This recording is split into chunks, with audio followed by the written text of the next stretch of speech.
Hey everybody, Rachel Teedy here with the Look at Your Evening update on this September 13th. And let's bring in Reed back right away because we were in an alert day all day today. Yeah, we were, Rachel, and it was because of the potential for some strong severe thunderstorms, some of which could have some damaging wind gusts, some of which could leave some localized flooding. We got both. A lot more flooding reports, though, than we did wind damage, but still a lot of folks lost power. The good news, we are over the hill now, and so conditions are improving. So outside, if we take a look at our CDPHP first warning cam in East Greenbush, you can see that the darker clouds are right over East Greenbush and are clearing out as you head out west towards Albany County there. So we are drying out. We'll show you the satellite, the first warning live Doppler radar. You can see the back end of those stronger showers clearing on out. We still have some light rain off to our north, but otherwise, we're starting to dry out, especially as you head further out to the west. So Fulton, Montgomery, Schoharie County, Schenectady, Albany County, now looking dry. It's more so Warren, Washington, Bennington, Berkshire County that's still dealing with this rain. But this will be ending within the next few hours for us here, and we'll be drying out overnight. You can see turning mostly clear, allowing for overnight lows to drop down to the 50s across the region. That means tomorrow morning, overnight lows down in the 50s, dew point values in the 50s. We'll have some patchy fog first thing. Make sure you have the low beams at the ready and be prepared for some low visibility in some spots. But otherwise, look at the day for tomorrow, looking really nice. A lot of sunshine, highs climbing towards the mid to upper 70s across the region. And temperature-wise, it's going to feel a little bit more autumn-like as we get towards Thursday and Friday. You can see the highs dropping down into the upper 60s. And that means some colder overnight lows where we could even be talking about 30s in some the higher elevations of the Adirondacks. So a little preparation for you there. If you have any plants out in the garden, you might want to think about covering them up later in the week. Tonight, 57, showers and storms clearing on now. Now we'll have some areas of fog develop overnight tonight, linger into part of the day tomorrow. Otherwise, it's a mix of sun and clouds. It's breezy, pleasant, much lower humidity. It's a good day to get outside and enjoy. And then the 7-day planner shows, like we said, that autumn feel through the rest of the work week. Thursday, Friday, plenty of sunshine. The weekend looking dry, temperatures climbing back up into the 80s again. And then Monday, Tuesday, the potential for a few scattered showers and thunderstorms with highs sitting in the low 80s. So bulk of our severe weather now done. We have much more pleasant weather through the rest of the week and into the weekend, Rachel. It's crazy that we're seeing 60s in the forecast already, which I know that we're in mid-September, but it's still wild to see it. It feels odd, especially after having a summer filled with so many 90s that it feels like we should have a couple of 80s and then some 70s and then get to the 60s. So I get it. Yeah, it's, I welcome it. I love sweater weather. I love spooky season, Halloween, candles. It's cozy. Yep. I'm all for it. Hey, if it works, it works. Bring it on. Bring on the foliage. All right, cool. Thank you, Reed. We'll bring you back here in just a little bit. But first, we do have a lot of news to cover. And this is sort of the highlight of where we're going. First, we're going to talk about Mayfield animal cruelty. Then there's Rensselaer County election fraud charges being filed, FBI issuing an arrest, and then Albany police reform. So first, let's dive into our first story here. And this was a story that was only on 13. The woman accused of 55 counts of animal cruelty was arraigned in Mayfield today. Some of these photos, hard to look at. These are new photos of some of the injuries that the dogs and the other animals had. They were living in filthy conditions with not enough clean water or shelter. These animals have now gotten treatment at shelters like the Fulton County Regional SPCA. And these, again, were seized from Sue Kelly in Mayfield. Kelly was arrested last month. She pleaded not guilty earlier today.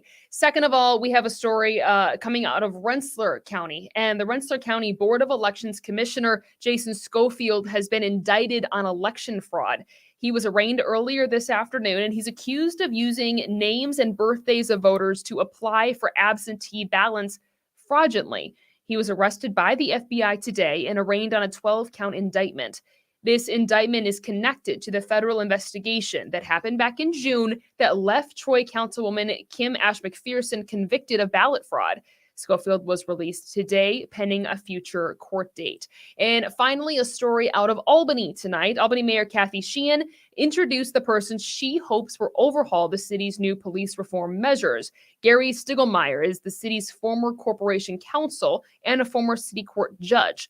He'll be the designated arbiter of any discipline within the police department that is appealed.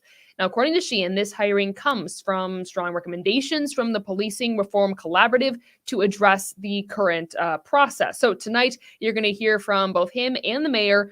That's coming up tonight at 11 o'clock. Well, the last thing we're going to talk about is some personal news for Reed. You had a bit of an exciting situation the last week or so. Yeah, well, I finally got some time off that I wanted to do, so I got to do some family time to start off. I got to officiate my cousin's wedding, which was awesome, up in Lake George. And then for the second half, my girlfriend Jamie and I, we went up to Canada. One, we checked out Parliament, but we also went up there to get something off our bucket list, and that is bungee jumping. So I got to go do that. Wild. Very fun. Wild. Oh, I wonder if I can put this in a better way so it's not so just overlaying our faces. That's all right. You get the point, though. It's a 200-foot drop. That's okay. Oh, well. We'll work our way around it. 200-foot drop. 200-foot drop. It was very fun. And I elected to do the water. So that means that I did it over a stone quarry. And so instead of landing right above the water, I went under right up to about my waist and then back out. But still very cool. Yeah, that's a great shot of it right there. It was a beautiful day for it. And it was over so fast, but I enjoyed every second of it. Wow. Wasn't that sort of terrifying? No. So, I mean, I've done skydiving. There was a little bit of nerves before, and as there always is when you do these kinds of things. Yeah. But I found jumping off that platform a lot easier than jumping out of the airplane. I found the ending not as enjoyable as skydiving. Which kind of makes sense, though, if you think about it. Skydiving, you jump out the chutes, and then you just kind of float down. Right. Bungee jumping, you're kind of just like dangling there, waiting for them to come get you. So, like in the one shot of me jumping, you can see a little dot in the water, and that was the boat that was going to come grab me.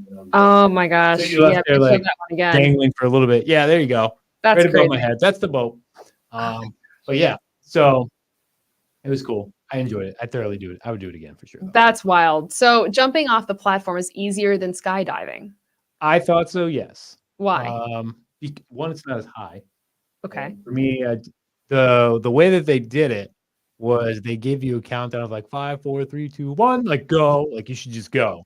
And so if you don't think and go, it's a lot easier. Whereas skydiving, you can't hear that. Yeah. Because it's so loud up there. So they just go. Yeah, they just go. Well, I told my guy when I went skydiving, I was like, you just make me go. Yeah. It's gonna be easier. Yeah, so we'll countdown and then. Oh my gosh. Well, good for you and Jamie, because I could never. It was fun. No interest. We had one guy in the group. There was a group of people that did it with us. One guy chickened out at the top, which I was kind of surprised. That would be me, 100%. Yeah, it was funny though. His brother was there, and he's like, "This was your idea. What are you doing?" Like, as he kept like not doing it, but it was great. Wow. Yeah. Well, I'm happy that you got to live your dream and that you survived, because More off the bucket list. that would have been unfortunate. Well, anyway. yeah, it would have. Well, thank you everybody for joining us. We'll have more at 9 and 11 o'clock, tracking the weather, the top stories, and we'll talk more about Reed's death-defying experience. So we'll see you at 9 and 11.